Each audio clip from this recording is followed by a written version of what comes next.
those timeless truths and that all children will be allowed the incomparable gift of being born. Thank you for being part of this movement and this noble cause. God bless this march, and may God bless the United States of America. Thank you.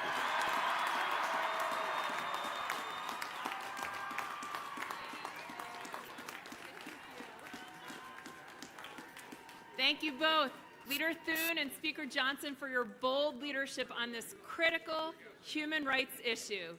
Thank you for prioritizing legislation that will save babies who survive attempted abortions in every state across the nation. We, the pro-life movement, had a very important win in November in Florida, largely thanks.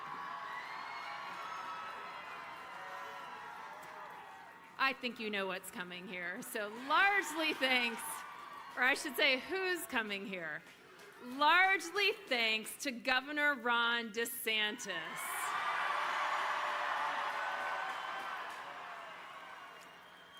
Oh gosh, his strength, commitment, and dedication ensured Florida's moms and babies were protected from the pro-abortion lobby's attempt to enshrine a right to abortion in their state constitution. Folks, let's give a warm welcome to Governor Ron DeSantis and First Lady Casey DeSantis and family. Welcome.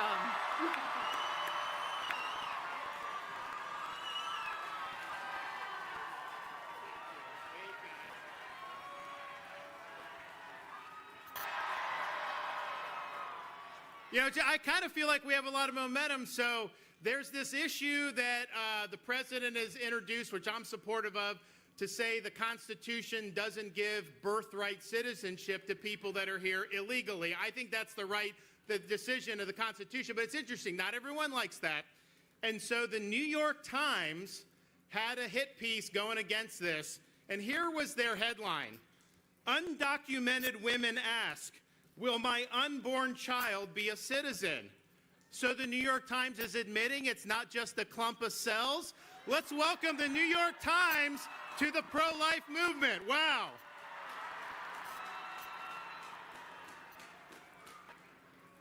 Here is what you should be asking your elected officials to do on the issue of the sanctity of life.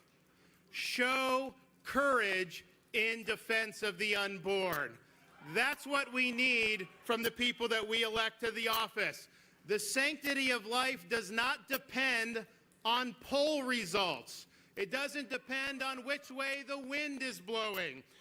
It's an enduring truth, and it represents the foundation of our society, which in our original founding document, which we will celebrate next year, the Declaration of Independence, declared that we hold these truths to be self-evident, that all men are created equal, and we are endowed by our Creator with certain unalienable rights, beginning with the right to life itself.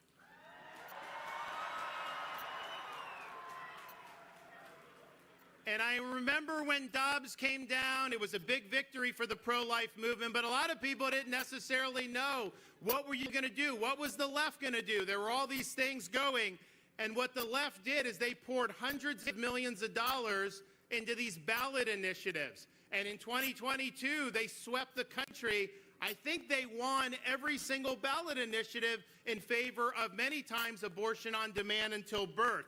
So we then, in 2024 cycle, we were facing in Florida one of these initiatives in our state, and it was very deceptively worded. But when they polled it, 75% of Floridians were in favor of it. Even though the language was misleading, they got it on the ballot. They put $120 million into enacting this as part of our Constitution. The media was behind them 100%.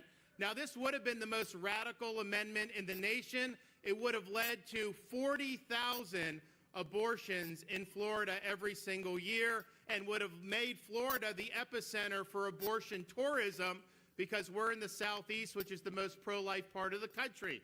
So the stakes were very high here. Now, most elected officials, they'll say, look, what's on the ballot is not their issue. Like, people can decide, and they wash their hands of it, and they walk away.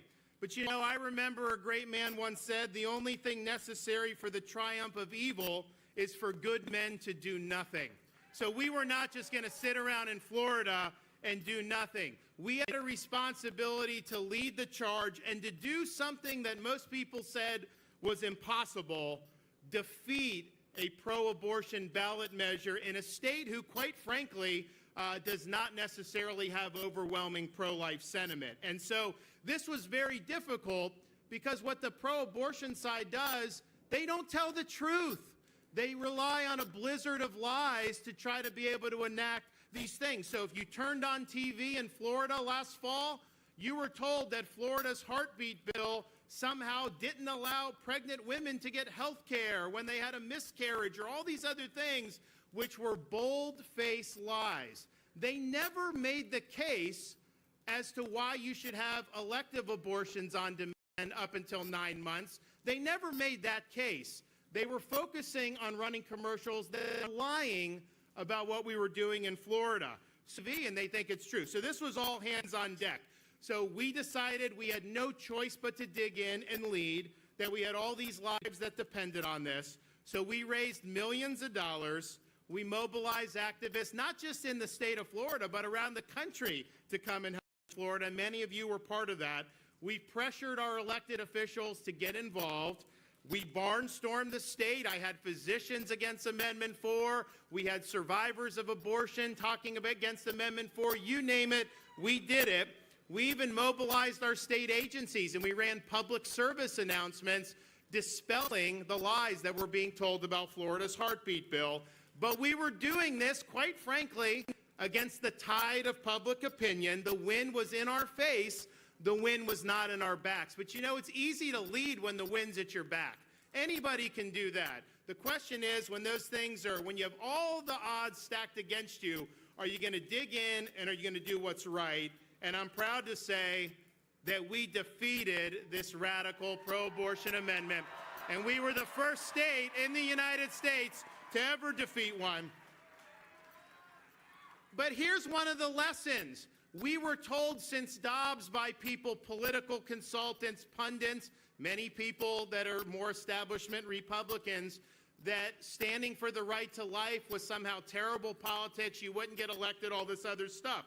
Well, I can tell you I'm proof that that's not true, because when Dobbs was overturned, I ran on a pro-life platform on the Heartbeat Protection Act, and I won the largest victory that any Republican has ever won in the history of the state of Florida.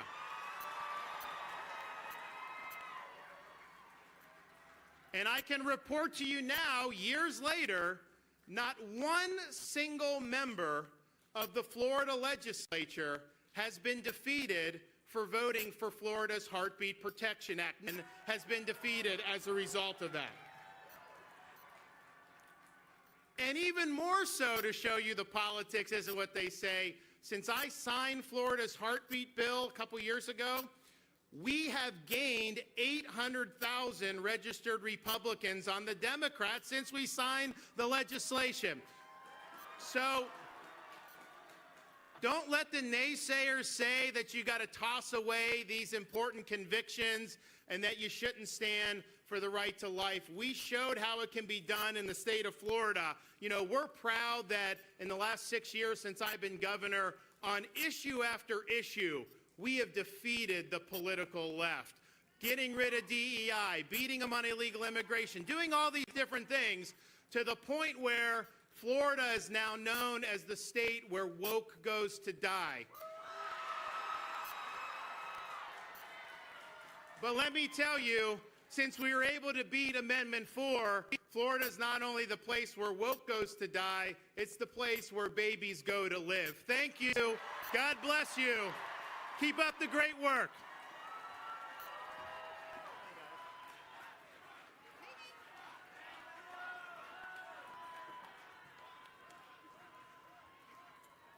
Thank you, Governor DeSantis. I am now very happy to introduce to you a longtime friend and an ally to the pro-life movement, almost like no other, except we have so many heroes here today. So I am referring, of course, to U.S. Congressman Chris Smith of New Jersey.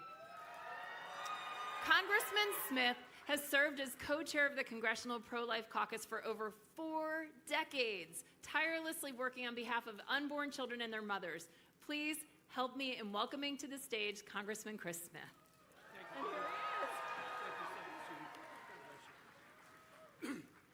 Ginny, thank you so very much, and Jenny, thank you. The March for Life Committee, what an amazing march, and you do it with such so much. You know, I met my dear wife, Marie, 52 years ago in the pro-life movement. So to you young people, it can become a dating service, and we've been working the pro-life issue ever since. But from that perspective, both Marie and I have never been more hope-filled than we are today.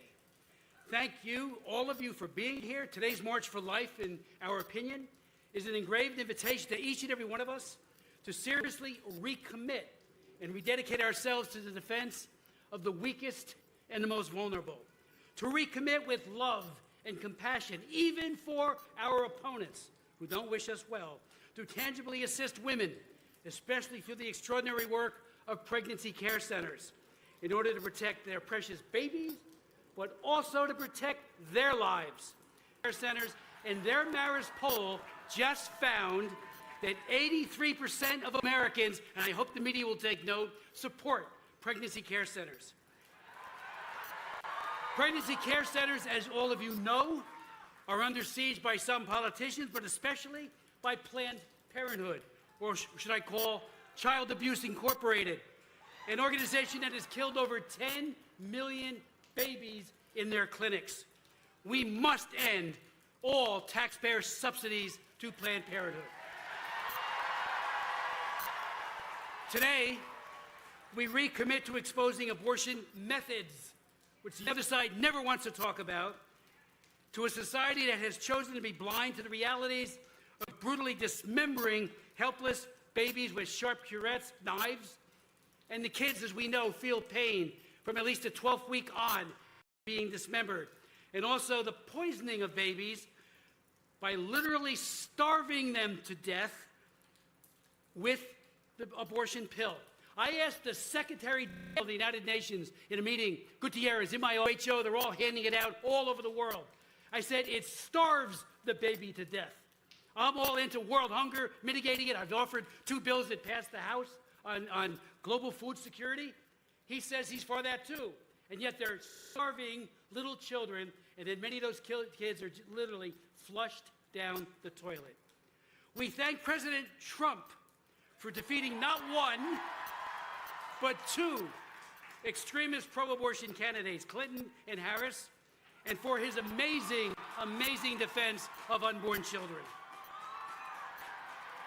We give thanks to God that abortion President Joe Biden is gone, but his morbid judiciary with abortionists using executive orders to kill more children, and then integrating one great program like the VA healthcare or global health with abortion. He has hijacked so many programs. President Trump's going to reverse that, and J.D. Vance. Let me just conclude by saying that President Trump has done more than any other president in history. I've been here since 1980 as a member of Congress. We've had great presidents. Ronald Reagan, he was great. Trump has done even more, and then thank God he's back. Since the reversal of Roe versus Wade, achieved by 3 Supreme Court justices that he appointed, and Justice Alito, who's from our old hometown in Hamilton, New Jersey, half the states have enacted laws to protect the unborn child, saving about 200,000 or more children. We are winning. Kids are surviving because of that reversal. The bottom line, ladies and gentlemen, pro-lifers are a people of persevering faith in God through prayer and fasting. We will bear any burden. We will endure any attack. We know that the cruel injustice of abortion need not be forever, and that each day, despite setbacks, many unborn children and their mothers have been protected, and they're thriving. We have hope, and we have just begun. Thank you.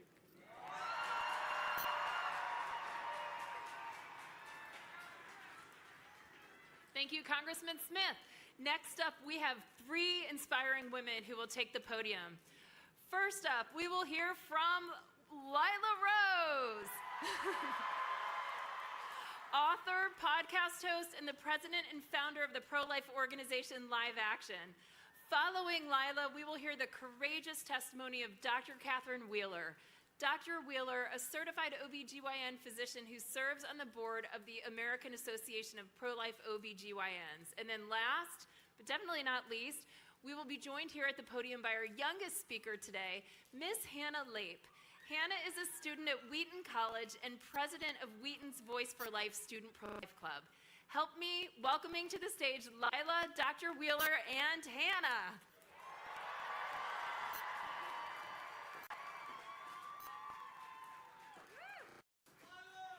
Woo! I am so blown away seeing so many of you here. I am incredibly honored and I am so excited. I want to tell you all a story. Last night, I had a debate with a pro-abortion law professor at Georgetown. The room was full of students from both sides. Reflecting on my remarks on my way home, I wondered if I had made any impact on those future leaders. Hours later, I received a text. One of the pro-choice students had changed her mind and was now convinced of the humanity of the unborn child. My friends, this is half the battle, showing up.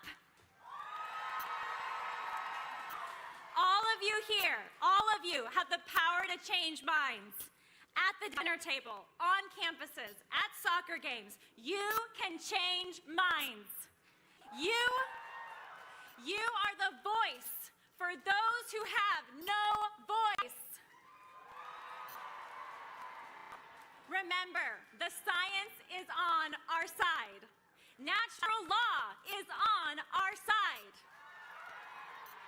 The truth is on our side. We must simply have the courage to speak the truth with love. Courage is contagious. One change of heart can save a life. We must also speak the truth to our elected officials. We can start by demanding that they defund Planned Parenthood. It's time. Give that $700 million to pregnancy resource centers instead.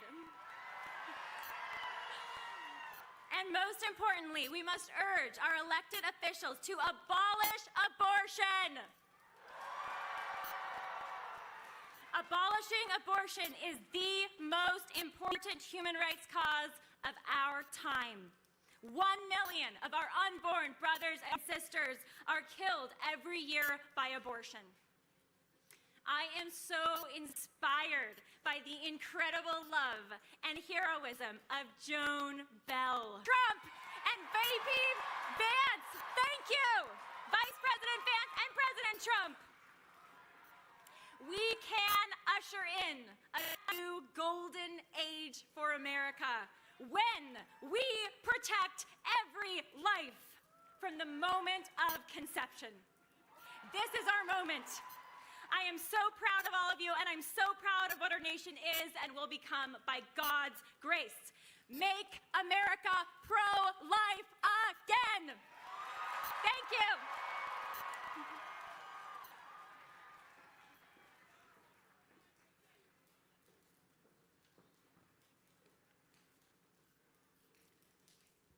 Ooh, I'm taller.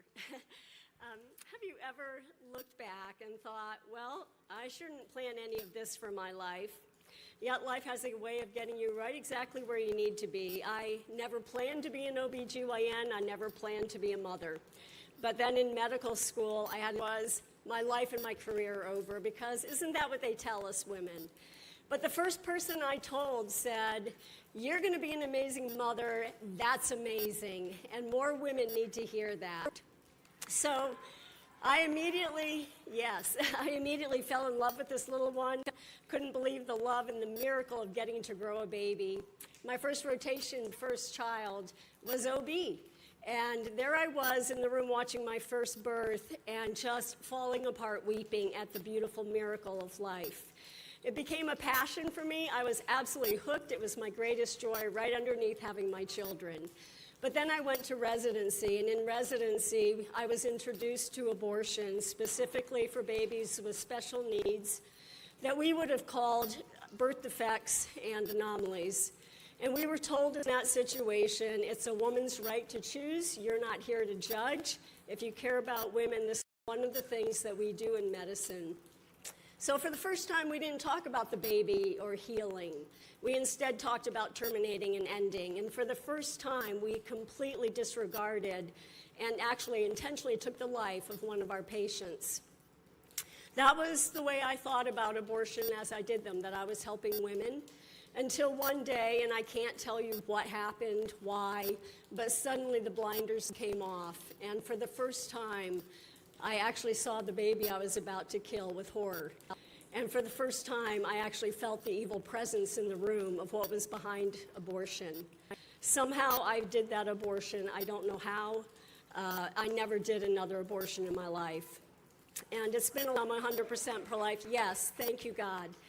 My patients always told me the truth about abortion. They told me about how abortion harmed them, about their regret. They would cry to me about their abortions.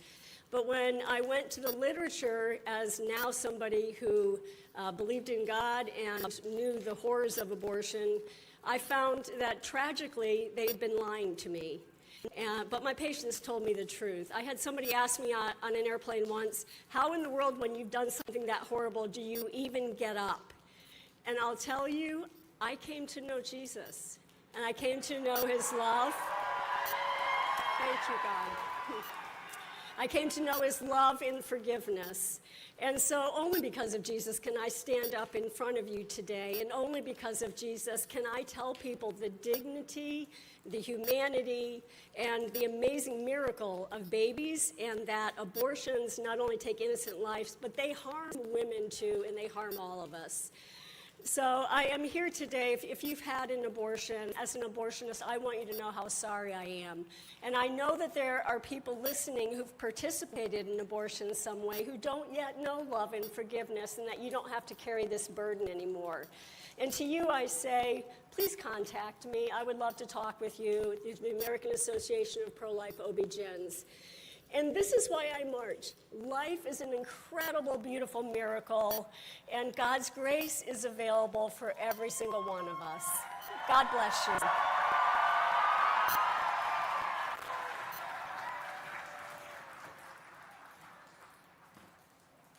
Well, good afternoon. My name is Hannah Lape, and I am co-president of Voice for Life at Wheaton College. For 40 years, Voice for Life has existed to build a culture of life on Wheaton's campus and to serve local Mancini for inviting us to carry the March for Life's historic banner. In 1970, Planned Parenthood committed its first clinical abortion in Syracuse, New York, only blocks away from the hospital where I was born in 2002. This abortion was the first in a decades-long genocide that has taken the lives of 65 million boys and girls in the United States alone. With these 65 million, we mourn too for their mothers. If the abortion industry truly cared for women, it would admit the lethal danger of abortion drugs. It would stop leveraging public confusion for political gain, and because abortion is never medically necessary, it would offer both patients in every pregnancy life-affirming care, mom and baby. Today, we affirm that the pro-life generation will not rest until every single abortion facility in our nation closes its doors for good. We will march until every child is protected by federal law, until abortion is unthinkable, and until every pregnant woman receives excellent prenatal care. With the new administration and the fall of Roe v. Wade, the next 4 years of America's history will be defined either by courage or by cowardice. Abortion is not a states' rights issue to be ignored. It is a fundamental human rights crisis weighing on America's shoulders. Our country cannot be great until the preborn are protected and are protected the right to life. Our confidence in the sanctity of all human life from conception runs deeper than civic responsibility, however. It is a timeless gospel truth. We have the assurance that Jesus Christ is the same yesterday, today, and forever. The risen King who sits in glory at the right hand of the Father is the same humble servant who took on flesh in Mary's womb. He was fully God and fully zygote, fully embryo, fully fetus, fully infant, fully child, and fully man. And so, we celebrate today that every preborn child is knit together in the image of God, and we ask our nation to defend their constitutional right to life. Not just for those who are healthy, wealthy, wanted, convenient, or expected, but for every child. Tens of thousands strong, we are a voice for life, and we will speak until heaven meets earth, when death shall be no more. Thank you.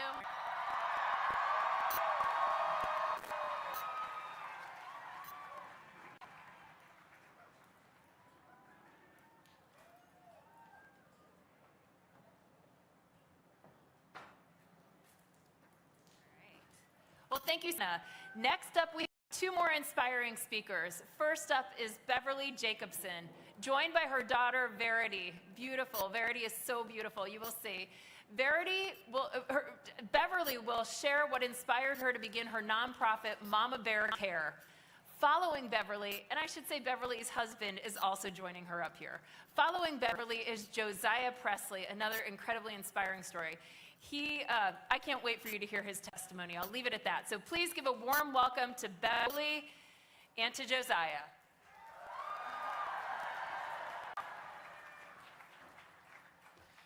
Are there any mama bears here today?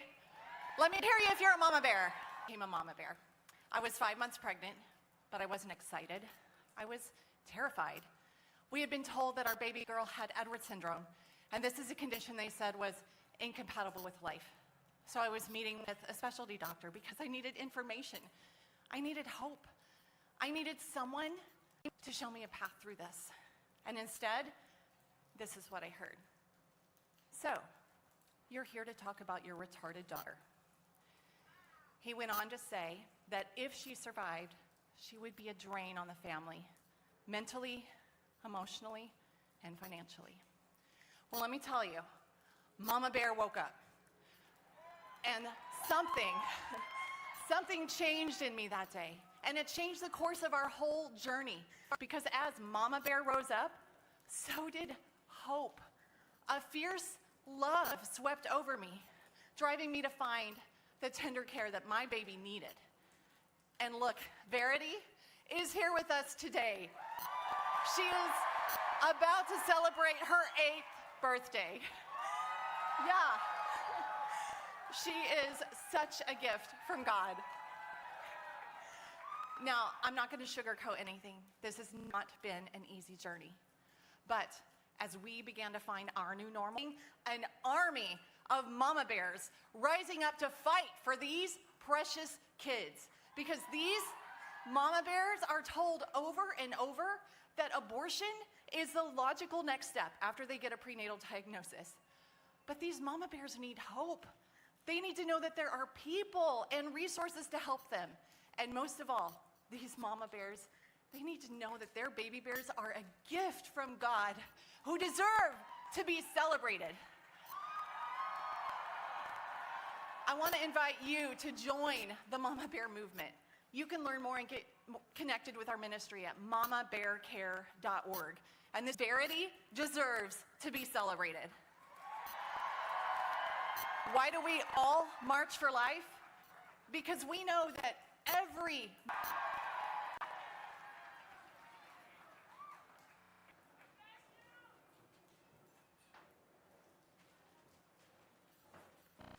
Good afternoon. On behalf of the Abortion Survivors Network, I want to thank you all for being here today. I'm adopted from South Korea, and 2 months into my birth mother's pregnancy with me, she decided to have a DNC abortion. This is a type of abortion where the doctor goes into the mother's womb and rips the baby apart and brings them out in pieces. At the time, they thought everything had gone according to plan and they sent her home. But it wasn't until a few months later that she realized that the abortion had actually failed and I was still very much so alive. At this point, I was stepped and born later on that year. I lived in a foster home for 13 months and then was adopted into the Presley family and raised here in the States. This journey has been a long journey. This journey, it's been a difficult journey, but this has been the journey that God has placed on my life. And today I march to be a voice for those who are voiceless like I was all those years ago. Today I march because when I was unseen and devalued, my God had a different plan. And today we march to declare what our Creator has already declared, that all human life is valuable because it is created in the image of God. And I don't want you to miss this powerful point today. Today, it's not powerful. It's not a moving day because of us few up here on the platform.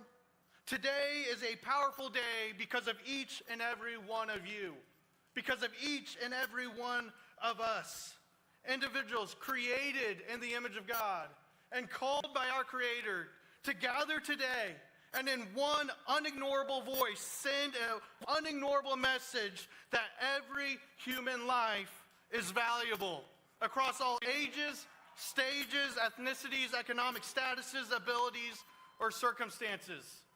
I leave you with this. In Matthew 5, Jesus, he says this, "You